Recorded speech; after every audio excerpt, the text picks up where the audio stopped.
مال اور جان کی استطاعت کی شرط پر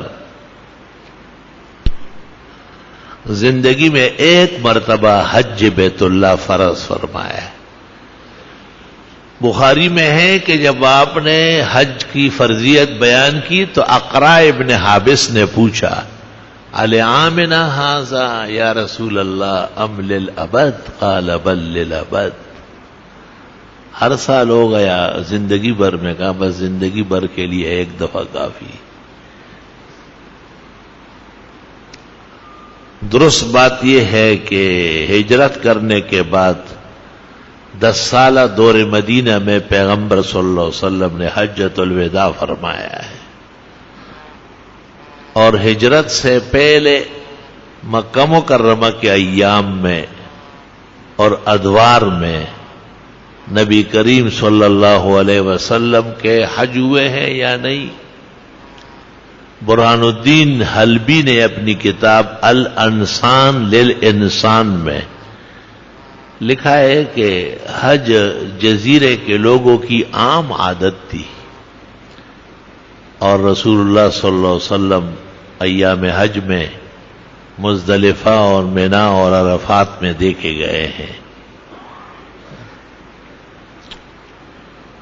زید ابن عمر ابن نفیل ایک روایت میں کہتے ہیں کہ میں نے جاہلی دور میں ایک حج کیا، اور جاہلی لوگ سب کے سب مزدلفہ میں بیٹھے رہتے تھے اور وہ عرفات نہیں جاتے تھے۔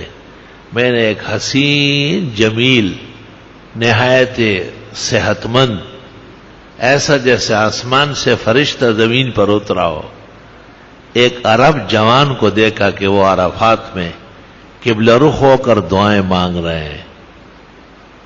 میں نے پوچھا تو پتہ چلا کہ یہ محمد ابن عبداللہ ابن عبد المطلب القرشی الہاشمی العدنانی التہامی ہے۔ یا رب صلی وسلم علیہ۔ حضرت صلی اللہ علیہ وسلم نے اسلام آنے کے بعد مکہ مکرمہ کے تو حالات سازگار نہیں تھے، اور کعبہ انہوں نے بتوں سے بھرا تھا کم بختوں نے، اور مدینہ منورہ میں وہ جنگ و جدال کرنے آتے تھے۔ آپ سنچے میں ایک خواب کی تعبیر میں عمرہ کرنے آئے، لیکن پتہ چلا کہ اس کا موزون وقت اگلا سال ہے، اور بغیر عمرہ کیے آپ واپس چلے گئے، اور اللہ کو اس پر رحم آیا، اور میدان حدیبیہ میں سورہ فتح نازل ہوئی، انا فتحنا لک فتحا مبینا۔ حضرت مکہ مکرمہ اور جہان کے فتوحات مبارک۔ حضرت صلی اللہ علیہ وسلم نے حج تو ایک فرمایا ہے حجۃ الوداع، لیکن علماء دین فرماتے ہیں کہ جب سے کعبہ بنا ہے اور جب تک اس ناسوت میں رہے گا، آسمان کے نیچے اور زمین کے اوپر ایسا محترم حج نہیں ہوا ہوگا جو جناب رسول اللہ صلی اللہ علیہ وسلم کا حج ہے۔ اس واسطے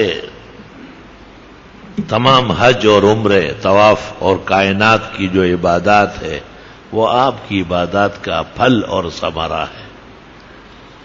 کوئی 300 حج بھی کر چکے ہیں، 200 150 زمانے میں ایسے عمر رسیدہ لوگ گزرے ہیں۔ یہ سب پیغمبر ہی کے حق میں ہے، کیونکہ اس کے قواعد، ضوابط، آداب، مسائل آپ سے متعلق ہیں۔ اور کعبے کی جو موجودہ ہیئت ہے الی یوم القیامہ، یہ بھی آپ کا مقرر کردہ ہے۔ اس سے پہلے کعبے کے اتنے آداب اور مسائل معلوم نہیں تھے جتنے آپ نے بیان فرمائے ہیں۔ پورے کتاب الحج بھری پڑی ہے، بخاری کی اور مسلم کی، ترمذی اور نسائی اور ابن ماجہ اور ابو داؤد اور مسند ابی اعلی اور سنن سعید ابن منصور اور سب بھرے پڑے ہیں۔ اللہ اللہ، عجیب بات ہے کہ حج 5-6 دن میں ہوتا ہے. 8 ذی الحجہ کو احرام باندھ دو اور چلو مینا، 5 نمازیں وہاں پڑھ لو، دم بخود ہو جاؤ، اور اگلی صبح 9 ذی الحج ہے، عرفات پہنچو، ظہر تک پہنچ جاؤ گے، اور ظہر سے عصر تک اور عصر سے مغرب تک عبادت کرو. بڑے امام کے پیچھے موقع ملا تو ظہر عصر اکٹھی پڑھ لو، ورنہ اپنی نماز ظہر کی ظہر میں، عصر کی عصر میں پڑھ لے. اور درمیان میں کوئی نفل و سنت نہیں ہے، کیونکہ یہ دعاؤں کی گھڑی ہے، قبولیت کا وقت ہے. مغرب کا وقت عرفات میں ہو جائے گا، لیکن مغرب پڑھنا جائز نہیں ہے. مزدلفہ کے راستے میں بھی مغربی ہے، اور مزدلفہ پہنچتے پہنچتے مغرب قضا ہو جائے گی، لیکن شریعت کہتی ہے کہ آج کی قضا ادا ہے. اور اگر کسی نے راستے میں یا عرفات میں پڑھ لی تو وہ باطل ہے، ڈسمس ہے بالکل، وہاں پہنچ کے دوبارہ پڑھنا پڑے گا. رات بھر وہاں پہنچ کے مغرب پڑھ لے، پھر عشاء پڑھ لے، پھر آرام کر لے، اگر ہمت ہے تو عبادت دعاؤں میں لگا رہے. فجر کی نماز غلس میں اندھیرے میں پڑھ لے اور دعاؤں میں لگے رہے، سورج نکلنے سے پہلے روانہ ہو جائے مینا کے لیے. آج 10 ذی الحج ہے اور بڑے شیطان کو کنکر مارنے ہیں. بڑے شیطان کو کنکر مارنا پہلا کام ہے. اس کے بعد جو حاجی قارن ہے یا متمتع ہے اس کے ذمے قربانی واجب ہے. حاجی مفرد چونکہ مسافر سمجھا جاتا ہے، اس کے ذمے قربانی نہیں ہے، اس لیے وہ تو جا کر کے بال اتار لے اور سلے ہوئے کپڑے پہن لے. اور متمتع اور قارن قربانی کے بعد بال اتارے اور سلے ہوئے کپڑے پہن لے، نہائے دھوئے. اب ان کے ذمہ صرف ایک رکن باقی ہے جو فرض ہے، اور وہ ہے طواف زیارت. اس کا وقت 10 دن سے شروع ہے، 10، 11، 12 ذی الحج کی مغرب تک اس کا وقت ہے. اگر خدا نخواستہ 12 ذی الحج گزر گیا اور 13ویں ذی الحج کی رات داخل ہو گئی اور کسی نے طواف زیارت نہیں کیے تو الدم دینا پڑے گا، اور زیارت کا طواف زیارت بھی کرے گا. چونکہ رش بہت زیادہ ہے اور بہت عظیم بھیڑ ہوتی ہے، شریعت نے خاص حکمت سے طواف زیارت کے اوقات بڑھا دیے ہیں. 10 تاریخ کو صرف بڑے شیطان کی رمی ہے، اور 11 کو تینوں کے، اور 12 کو بھی تینوں کے، لیکن مغرب سے پہلے پہلے نکلنا چاہیے وہاں سے. اگر رات ہو گئی تو اب مکروہ ہے بغیر اگلے دن کے رمی کرنے کے. لیکن اگر صبح صادق داخل ہو گئی مینا میں 13ویں تاریخ کی صبح، تو اب بغیر رمی کیا جانا گناہ کبیرہ اور واجب الدم ہے. البتہ آج اتنی سہولت ہے کہ سویرے کر سکتے ہیں، اور 11 اور 12 کو تو ظہر کے بعد رمی ہے. لیکن 13 ذی الحجہ کو یہ اجازت ہے کہ آپ فجر کے فوراً بعد یا سورج نکلنے کے بعد تینوں شیطانوں کی رمی کر لیں. خدا نخواستہ اگر کسی کو کوئی عذر ہو، بیماری ہو، بڑھاپا ہو، خفگان قلب ہو، اور کوئی ایسا عارضہ ہو جو بھیڑ اور رش کا تحمل نہیں کر سکتا ہو، تو وہ کسی کو کہہ دے کہ میری طرف سے کنکریاں مارو، کیونکہ اس میں وکالت اور نیابت جائز ہے. اور اگر یہ بھی نہ ہو سکے تو تینوں دن کا ایک بکرا یا مینڈا یا گائے کا یا اونٹ کا 7واں حصہ کافی ہے اس واجب کی ادائیگی کے لیے. خاوند بیوی کی طرف سے اور بیٹا ماں کی طرف سے، صحت مند بیمار کی طرف سے، یہ رمی بغیر کراہیت کے کر سکتا ہے. بس 13 ذی الحج ہے اور 8 سے شروع ہو گیا، اور 13 ذی الحج کو سب کچھ مکمل ہو گیا. لیکن شریعت یہ کہتی ہے کہ الحج جو اشہر معلومات، حج کے مہینے مقرر ہیں، اور وہ 3 مہینے ہیں: شہر الشوال، شہر ذی القعدہ، شہر ذی الحجہ۔ علماء دین کہتے ہیں کہ یہ تو صرف حرمین والوں کے لیے نہیں، چار دانگ عالم کے لیے، اور مہینے بڑھا دیے تاکہ وہ آئے تو حج کے مدت میں آئے اور ان کو ثواب ملے۔ فقہی مسائل ہیں، میں اشارے کرتا ہوں، اگر کوئی بالکل جٹ اور ان پڑھ ہے اور اس کو کچھ ذہن میں نہیں ہے تو اس کا کون علاج کرے؟ یہ قاعدہ ہے کہ اگر ان 3 مہینوں میں کسی نے وہاں عمرہ کیا ہے تو اس کے حق میں پھر حج تمتع متعین ہو چکا ہے، وہ قران یا افراد نہیں کر سکتا ہے۔ قارن یا مفرد کے لیے ضروری ہے کہ اس نے اشہر حج میں کوئی عمرہ نہیں کیا ہو، کیونکہ عمرے کے بعد حلال ہوتا ہے حاجی مفرد احرام کے بعد، اور حاجی قارن ڈبل احرام باندھتا ہے، عمرہ اور حج دونوں۔ عمرہ کر لیتا ہے لیکن حلال نہیں ہوتا، اور اس کے ساتھ ہی حج شروع ہو جاتا ہے۔ امام اعظم امام ابو حنیفہ رحمۃ اللہ علیہ کے نزدیک افضل ترین حج قران ہے۔ الحمدللہ 3-4 قران بھی نصیب ہوئے ہیں، اور تمتع تو بہت آسان ہے کہ یہیں سے عمرے کا احرام باندھ دو، وہاں پہنچ کر کے عمرہ تو 2-4 گھنٹے میں ہو جاتا ہے۔ عمرے سے فارغ ہو کر کے سلے ہوئے کپڑے پہنو، آؤ جاؤ عیش کرو، اور حرم شریف میں طواف کرو، نمازیں پڑھو جماعت سے۔ جب 8 ذی الحجہ داخل ہو جائے تو پھر حج کا احرام باندھ دیں، یہ حج تمتع ہے۔ امام شافعی اور امام احمد کا یہ خیال ہے کہ قرآن کریم میں فمن تمتع بالعمرۃ الی الحج سے مراد یہی ہے۔ جساس رازی نے ان سے معارضہ کیا ہے، انہوں نے کہا نہیں، اس سے مراد قران ہے، کیونکہ وہ سنگین نوعیت کا حج بیان ہوا ہے۔ تمتع تو بہت سہولت والا حج ہے، عمرہ کر لیا اور مونچھوں پہ ہاتھ پھیرو، گھومتے پھرتے رہو۔ اب جب 8 ذی الحجہ آ جائے تو پھر احرام باندھو۔ قارن بہت تکلیف میں ہوتا ہے کیونکہ اس نے حلال نہیں ہونا ہے۔ اور بخاری میں ہے کہ آپ نے علی سے پوچھا کہ آپ نے کیا نیت کی ہے؟ کہ احللت بما احل النبی، پیغمبر کی نیت پر نہیں۔ آپ نے کہا ہے میں تو تمہاری گھر والی فاطمہ کو بھی لایا ہوں ساتھ، اور حلال ہو جاتے تو تھوڑا آرام ملتا۔ وہ یمن سے آئے تھے اصل میں، 100 اونٹ اور 800 بھیڑ بکریاں لے کے آئے تھے یمن سے، پورے ریوڑ خرید کے لائے حضرت کے حکم پر۔ لیکن آپ نے کہا کہ میں تو عمرہ اور حج دونوں کا احرام باندھ چکا ہوں، لہذا آپ بھی اسی طرح رہیں گے، کیونکہ نیت ایک ہوتی ہے، دو نہیں ہوتی۔ احللت بما احل النبی صلی اللہ علیہ وسلم۔ علماء کہتے ہیں نا کہ جنازے میں مختلف اوقات میں بس لوگ امام کی نیت پر نیت کرے کافی، آگے وہ جانے، اس کا کام جانے۔ اس سے بھی اس کا ثبوت ہو رہا ہے۔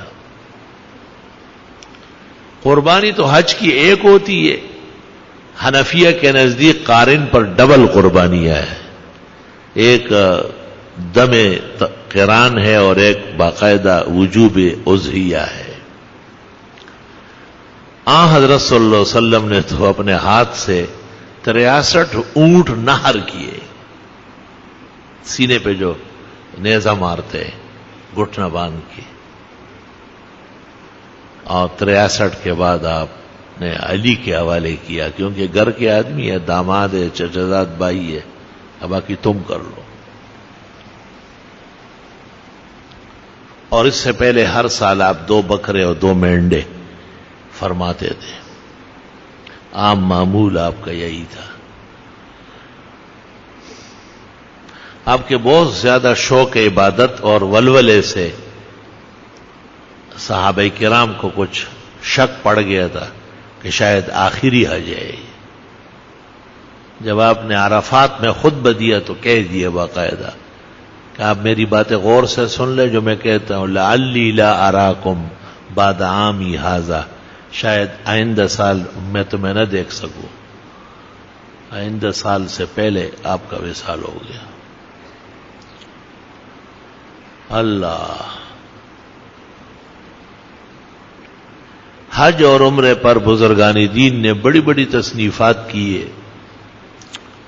عربی تو بھرپور ہے، لیکن اردو میں بھی ہمارے بزرگوں نے، میرے استاذ محترم حضرت مولانا ادریس میرٹھی نے ایک کتاب لکھی، آپ حج اس طرح کیجئے، اور ایک اور کتاب لکھی، آپ عمرہ اس طرح کیجئے.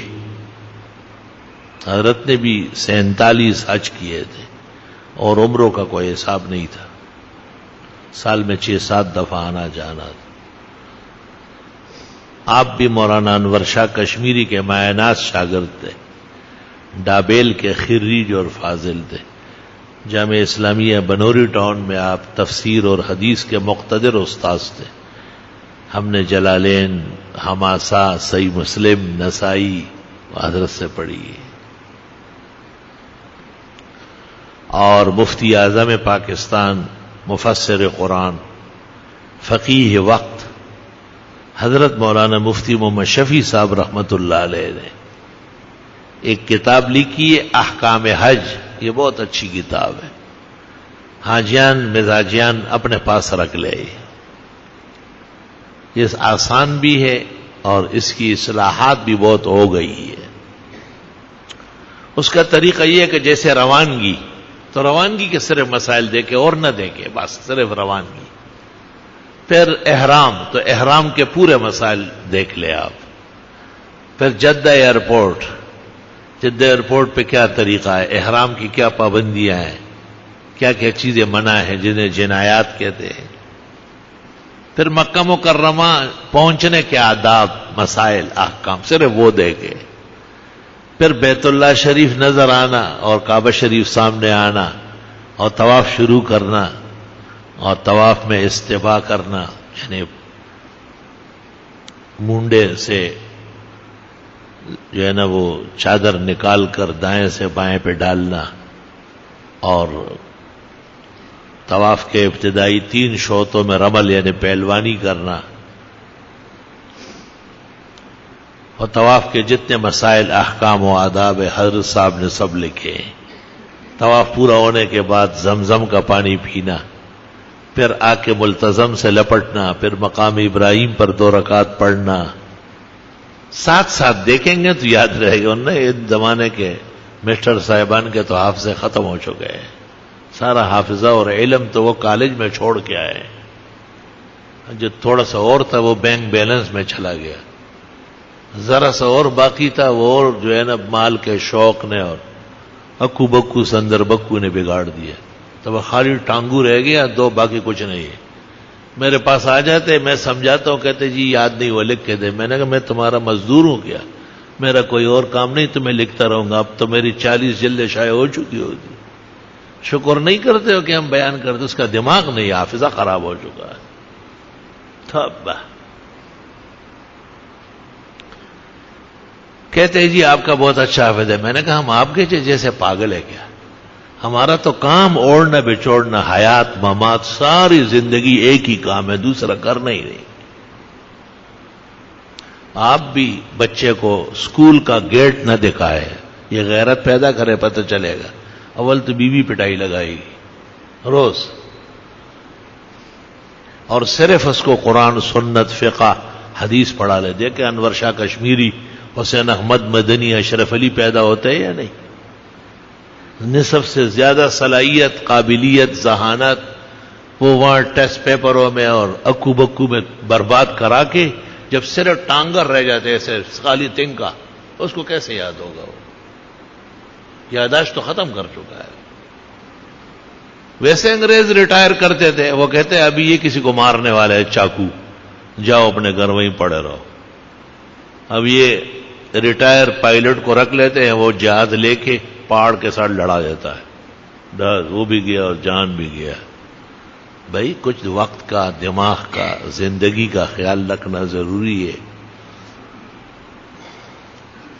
اللہ تعالیٰ کے احسانات میں سے ہیں کہ اللہ نے ہمیں عقل دی، ہوش دیا، سوچ دی، فہم دیا. یہ دین میں استعمال ہونا چاہیے. دینی علوم اور مسائل میں بیدار مغز ہونا چاہیے. بہت اچھے اچھے کالج اور اسکول بھی پڑھے ہیں، یونیورسٹیوں میں بھی بہت اعلیٰ ہے اور ادھر بھی مقصد بنائے ہیں وَقَلِيلٌ مَّا هُمْ، لیکن ایسے اعلیٰ گوشت کا شوربہ بہت کم ملتا ہے، کوئی آسان نہیں ہے۔ تو کتابیں بھی عرض کر رہا ہوں، ساتھ ہمارے کیسٹ بھی شائع ہے احکام حج پر، اور جمعہ ہے کل تو اس میں بھی بیان کر لوں گا کچھ مسائل، اور آئندہ بھی جمعرات جب تک یہ مہینہ ذیقات کا ہے تو جیسے جیسے مسائل خیال میں آتے ہیں اور بندوں کی ضروریات معلوم ہو یا بھائی صاحبان پوچھتے ہیں اس کے مطابق جوابات دیں گے۔ الحمدللہ رب العالمین، نستغفرک اللہم ونسألک السلام والعافیہ، لا الہ الا اللہ وحدہ لا شریک لہ، لہ الملک ولہ الحمد وعلی کل شیء قدیر، ربنا آتنا فی الدنیا حسنہ وفی الآخرۃ حسنہ وقنا عذاب النار۔ اللہ تعالی ہمیں اور تمام مسلمانوں کو حرمین شریفین کے لقاء و زیارت، حج اور عمرے، طواف اور عبادات اپنے خاص فضل سے آسانی سے نیک عمل کے ساتھ توبہ و استغفار کے ساتھ نصیب فرمائے۔ جو حضرات جا چکے ہیں یا جانے والے ہیں یا جن کی منظوری آئی ہے یا جو تگودو میں ہے، اللہ انہیں نصیب فرمائے۔ اللہ تعالی حرمین شریفین کی اور وہاں کی اسلامی حکومت کی حفاظت فرمائے اور پورے عالم اسلام کی حفاظت فرمائے، پاکستان کے چپے چپے کی حفاظت فرمائے، پورے ملک میں اور خاص و ذکر کراچی اور کوئٹہ اور پشاور میں اللہ باقاعدہ امن قائم فرمائے۔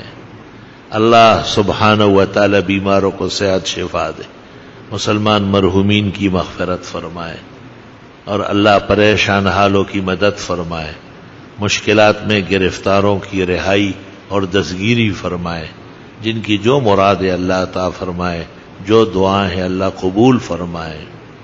ربنا تقبل منا انک انت السمیع العلیم وتب علینا انک انت التواب الرحیم، فاللہ خیر حافظا وهو ارحم الراحمین، ما شاء اللہ لا قوۃ الا باللہ۔